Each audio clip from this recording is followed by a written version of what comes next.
There are three things we have to understand about this group. First of all, they're not partisan. The names I read to you have nothing to do with Republicans versus Democrats.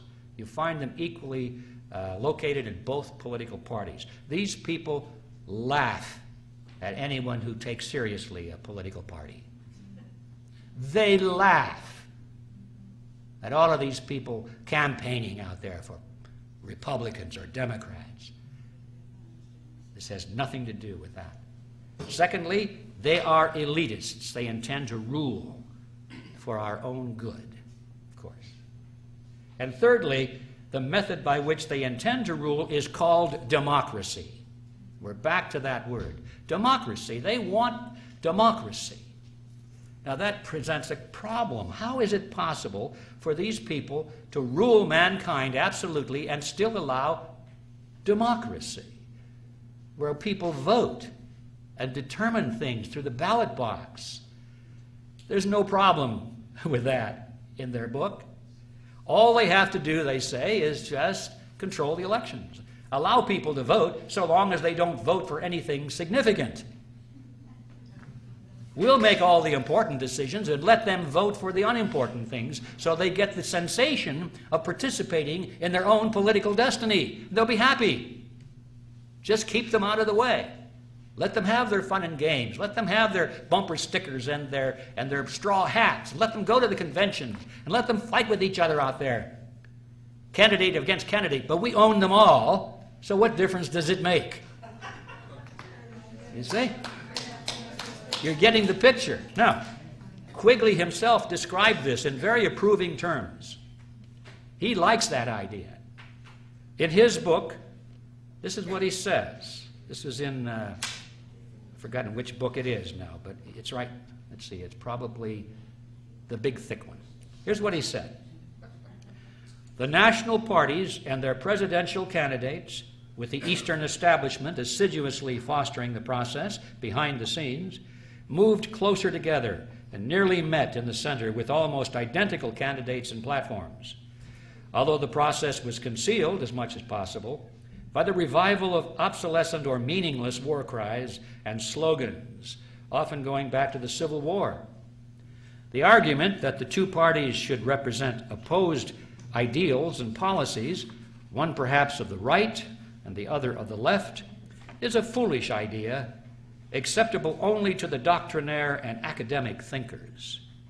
Instead, the two parties should be almost identical, so that the American people can throw the rascals out at any election without leading to any profound or extreme shifts in policy. Either party in office becomes in time corrupt, tired, unenterprising, and vigorless. Then it should be possible to replace it every 4 years, if necessary, by the other party, which will be none of these things, but will still pursue with new vigor approximately the same basic policies. And there you have it. Does it sound familiar? Yes. This is the system that we have been living under, ladies and gentlemen, since World War I. Now, what are these basic policies? The creation of the New World Order based on the model of collectivism. That's it. Everything else is secondary. You can have fiscal responsibility, you can have wars, no wars, anything, as long as you're moving constantly in that same direction. That's the same basic policy that they demand from all candidates and the two major political parties. Hard to put that into focus because we slept through a lot of this. I did. I didn't even know it was going on for most of my life. So I look back in history and I could see it clearly now that I understand the template. And the good place to start was with the Panama Canal. We gave it away, didn't we? Did the American people want that? No. Republicans didn't want it. Democrats didn't want it. The voters didn't. But both parties united and gave away the Panama Canal because that was the goal of the CFR.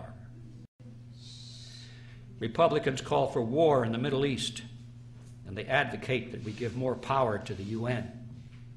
The Democrats call for peace in the Middle East and advocate that we give more power to the UN.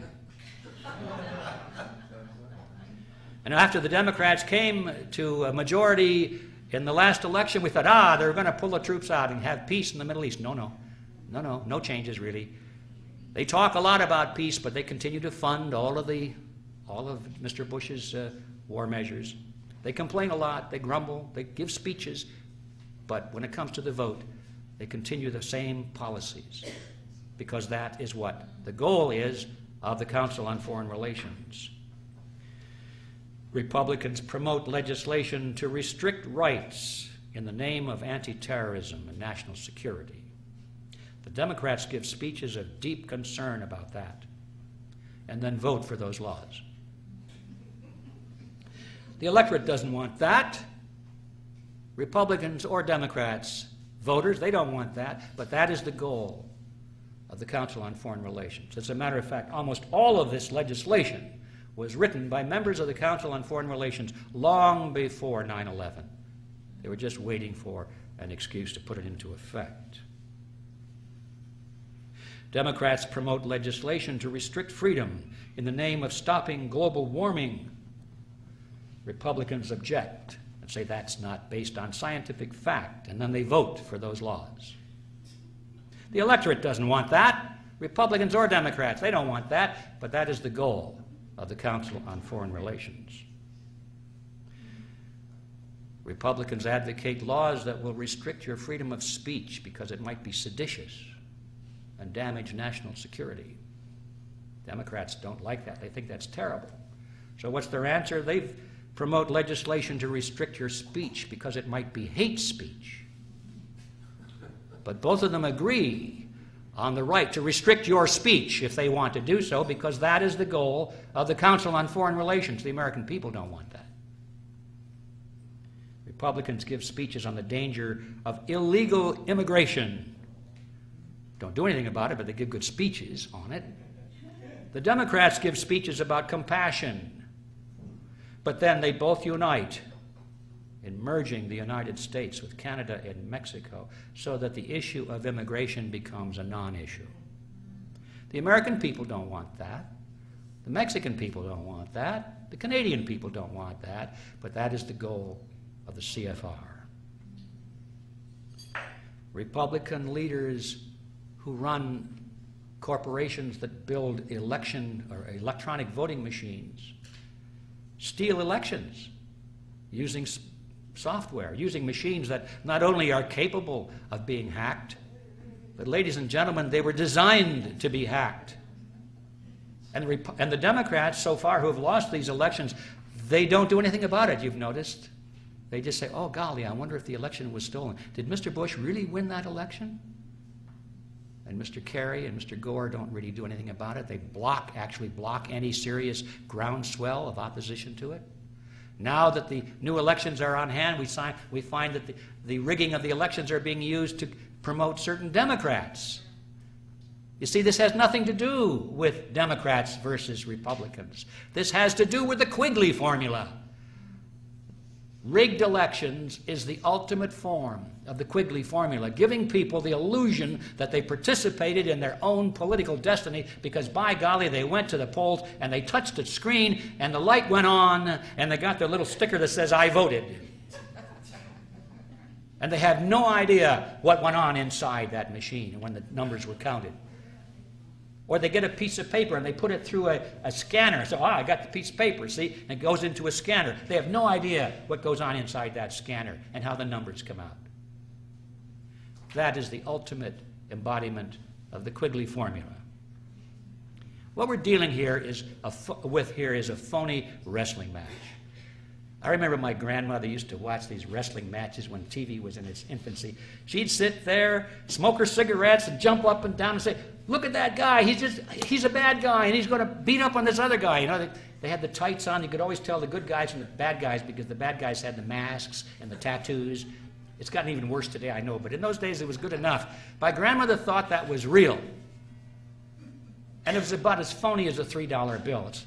Elections today, ladies and gentlemen, are about the same thing as a rigged wrestling match. They go through and put on a great show in the ring. But when it's all over, they meet in the locker room, put their arms around each other, say, boy, that was a good show you put on there. and they go out and have a beer. Americans have become like tennis balls in a tennis match. Wham! From one side to the other side. Republicans, no, we don't like the Republicans this year, so we vote Democrat. Now they're the good guys, right? Wham! They turn out to be the bad guys, so back we go to the Republicans again, back and forth, back and forth. And in this game, yeah, the players can sometimes win a game, but we, the tennis balls, never win anything. We've got to stop being tennis balls and realize what's really going on out there. So people don't vote for a candidate so much anymore. They don't like any of them. They're beginning to suspect this whole thing is foul, but they now vote against candidates. They're going to vote for the lesser of two evils. Isn't that smart? And then they wonder how come they got evil. Because they've been voting the lesser of two evils all their lives. Right. I could talk a little bit more about the cheerleaders, Rush Limbaugh, Michael Moore, organizations like Accuracy in Media, organizations like Move On. All of these are cheerleaders. They're cheerleaders for the phony wrestling match. Some of them are very good at exposing the corruption in one party, but they're totally blind to any corruption in the party that they represent. The others are totally good at exposing the corruption in the other party, but they're totally blind to their assigned loyalty. We've got to get clear on these phony cheerleaders as well. No, that's not how it works. It took these people 100 years to get to where they are today. You think we're going to turn that around in 6 months or a year? Not going to happen. Even if our favorite candidate were to be elected president and he moved into the White House, he would be surrounded by enemies, collectivists. He completely surrounded. They would block him in every way. In order for us to solve this problem, we have to send people into government at all levels, not just one candidate. And we have to have all of these people on the same page, knowing what they stand for, having a creed of freedom. Then it can be done. And that's the reason that we created Freedom Force International a few years ago. And I'm here to tell you it's going like wildfire. We now have members, as of we speak, in 55 different countries. I never thought that would happen, but I knew it had to happen. And it's growing. People who are dedicated to recapture control of the power centers of society.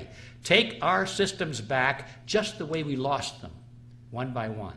It can be done that way.